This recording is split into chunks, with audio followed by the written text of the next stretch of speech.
I thought in the first week, both halves, obviously, we started out real slow. They jumped out on us to start the game. They jumped out on us again to start the third, which set us behind a little bit.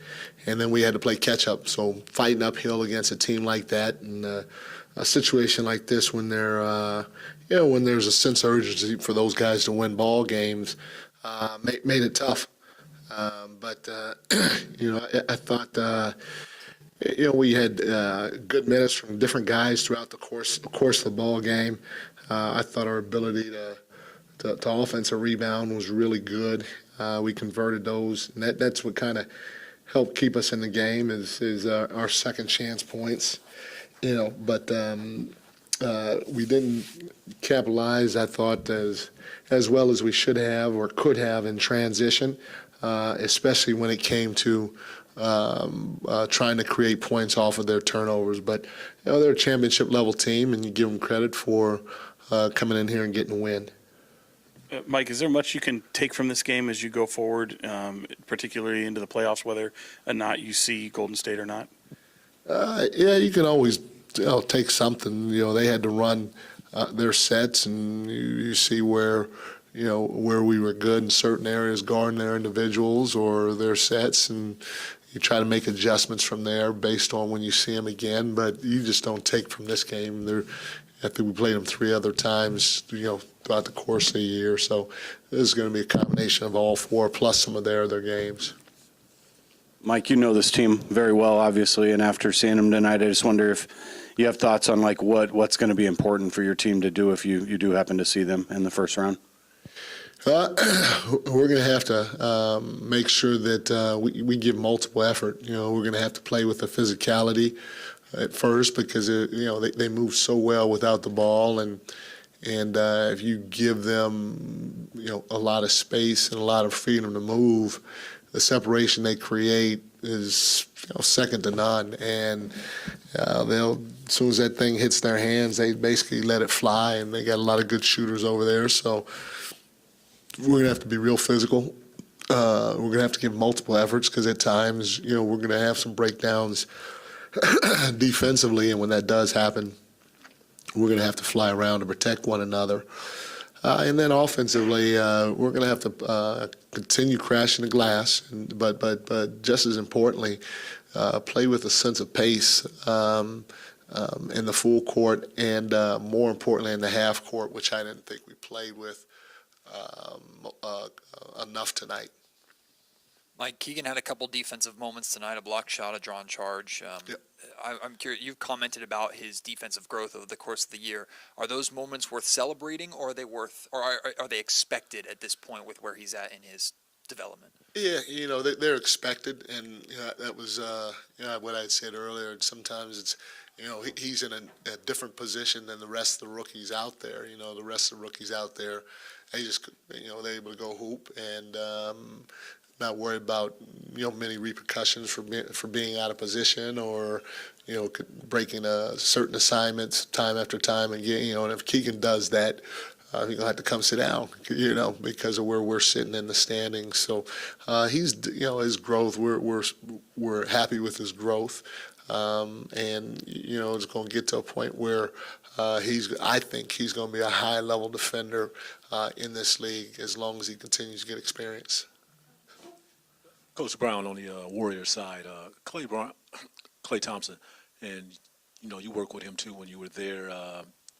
Went through these certain injuries, and he's been fighting to get back. And at times, yes, he's showing like he's the old Klay Thompson. But just wanted to get your thoughts on his play and and playing through those type of adversities in the past.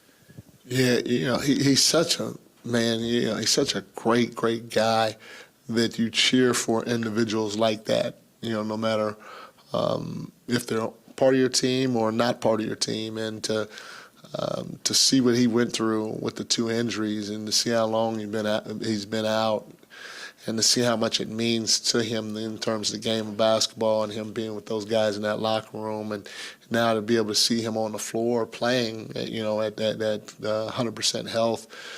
You're just happy for a guy like that because you always want the basketball guys to be on good dude side, and he's a good dude. So it's definitely not a small feat for him coming back, but it's one that should be celebrated by him and his family every day because he went through some tough times and fought his tail off to get back to where he is now.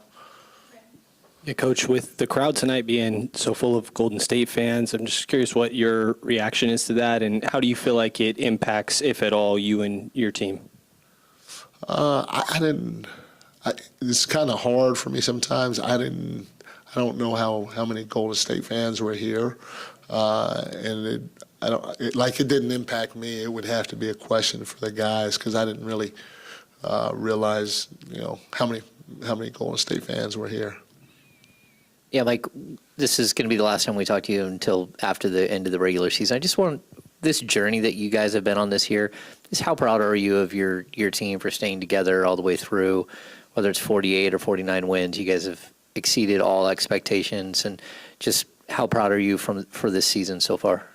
I'm extremely proud, and I'm proud of how they've approached or attacked the process. It started back in the summer.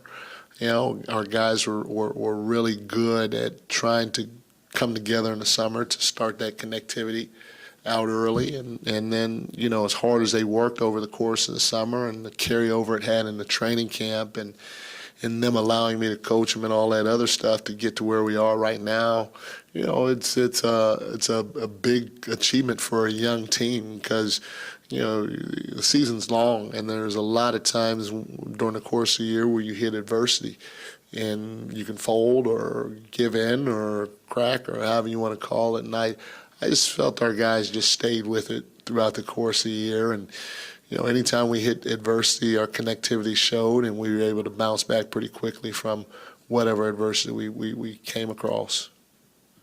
Mike, do you have any comment at all on Tomas's first full year here in Sacramento getting the Community Crossover Award and just what you've noticed, the work that he does, not just on the floor, but off the floor?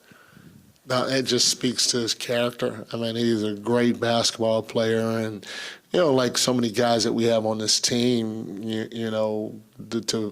to not only show their skill set on the floor, but to be able to show them as human beings off the floor and how much they mean to the people in our city and how much they appreciate the people in our city. It's a great thing, and that award could have gone to a handful of our guys because of just who they are as people. So it's definitely not surprising knowing Domas on a personal level. Thank you, guys.